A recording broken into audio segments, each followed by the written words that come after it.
Hyderabad union of journalist की मेजबानी में हैदराबाद प्रेस क्लब में मीडिया के कवानीन, रेगुलेशंस और अखलाकियात के मौजू पर रीजनल जर्नलिस्ट कन्वेंशन मुनाकिद हुआ, जिसमें मुख्तलिफ सियासी, कौम परस्त, मजहबी जमातों, इंसानी हकूक के नुमाइंदों ने पैका एक्ट को मीडिया पर मार्शल लॉ के मुतरादिफ स्याह कानून करार देते हुए आज़ादी इजहार और सहाफ़ियों के तहफ़्फ़ुज़ के लिए Pakistan federal union of journalist के साथ सहाफ़ी इदारे की तहरीक में हर कदम पर साथ देने का ऐलान किया।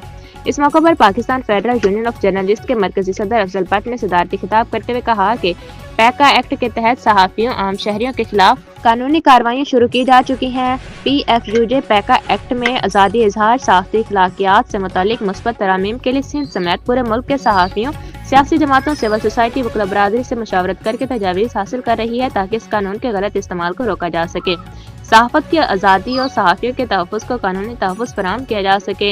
अफजल भट्ट ने मज़ीद कहा कि जब प्रिंट और इलेक्ट्रॉनिक मीडिया पर पाबंदियाँ लगाई जाती हैं तो इसकी जगह डिजिटल मीडिया ले लेता है, जिसका बाज़ अनासिर गलत इस्तेमाल करके सहाफ़त को बदनाम कर रहे हैं।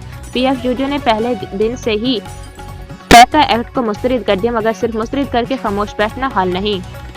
PFUJ के एहतजाज के बाद हुकूमत को सहाफ़ियों से बातचीत पर मजबूर होना पड़ा। PFUJ ने फैसला किया सिर्फ मुखालफत काफ़ी नहीं बल्कि सिविल सोसाइटी के साथ मिलकर अपना मसवदा तैयार करके सियासी जमातों के सामने रखा जाए। आज मशावरत का आगाज़ है, इख्तिताम नहीं। हम किसी सूरत पैका एक्ट को तस्लीम नहीं करेंगे। PFUJ मरकजी सेक्रेटरी जनरल अरशद अंसारी ने कहा कि हैदराबाद में आज का कन्वेंशन मीडिया कवानीन में इस्लाहात की शुरुआत है। सोशल मीडिया एक बेलगाम घोड़ा है जिसके लिए कवायद ज़वाबित ज़रूरी हैं। हमें सहाफ़ी अखलाकियात से आगाह होना चाहिए। PFUJ पहले भी ऐसे कवानीन को मुस्तरद कर चुकी है। कलम पर पाबंदी लगाने वाले कवानीन कभी भी कबूल नहीं किए जाएंगे। हकीकत का ही पता ना हो कि मैं जिस मुल्क में रह रहा हूं,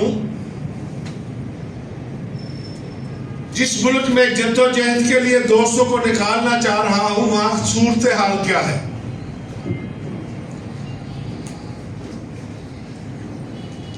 कि हम बात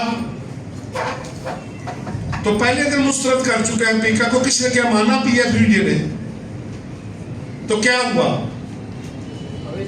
क्या मेरे मुस्तरद करने से ला वापस हो गया?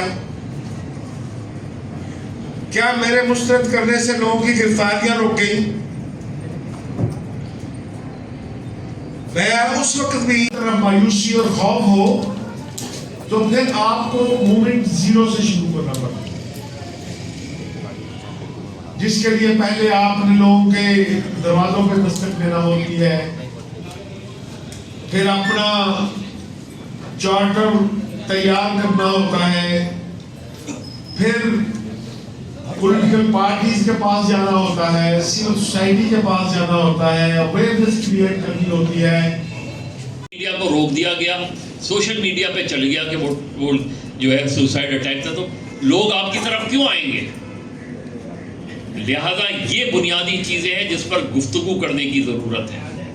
अनलॉफुल एडवाइस बंद होंगी, रिकमेंडेशन देंगे, उन्होंने जो करना है वो करते जाएंगे। बहुत शुक्रिया। ऊपर तक वो बात जाती थी, लेकिन आज आप देख लें कि एक तो वो जो सहाफ़ी हमारे भाई जो मेहनत करके कहीं से खबर निकाल लिया करते थे और आज भी बुरा भला सोर्सेज निकाल लेते हैं, ये बताओ कौन है, किसने तुम्हें ये खबर दी, तो फ्रीडम तो ख़त्म हो गई, वो आज़ादी तो ख़त्म हो गई। मजलूम की आवाज़ सहाफ़ी बनते थे। खिलाफ वर्जी है जो इज़हार आज़ादी का हक दे रहा है, ये कानून वो हक छीन रहा है कि क्यों मखसूस लोग जो है उनको हम अलग करें कि इस पे बात नहीं हो सकती, वो क्यों डरे हुए हैं।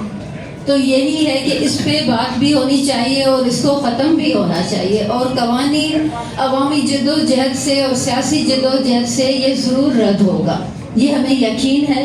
का सबसे बड़ा मसला ये है कि 77 सालों से रियासती हुक्मरान और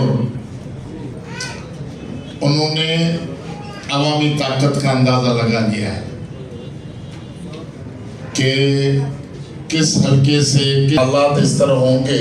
77 साल किसी भी मुल्क और कौम की तकरीबन पौना सदी है, तो कौम और मुल्क के हालात पर लसानी मसले हैं, यहाँ पर दीनी नौयत के मसले हैं, यहाँ पर जमहूरी मसले हैं।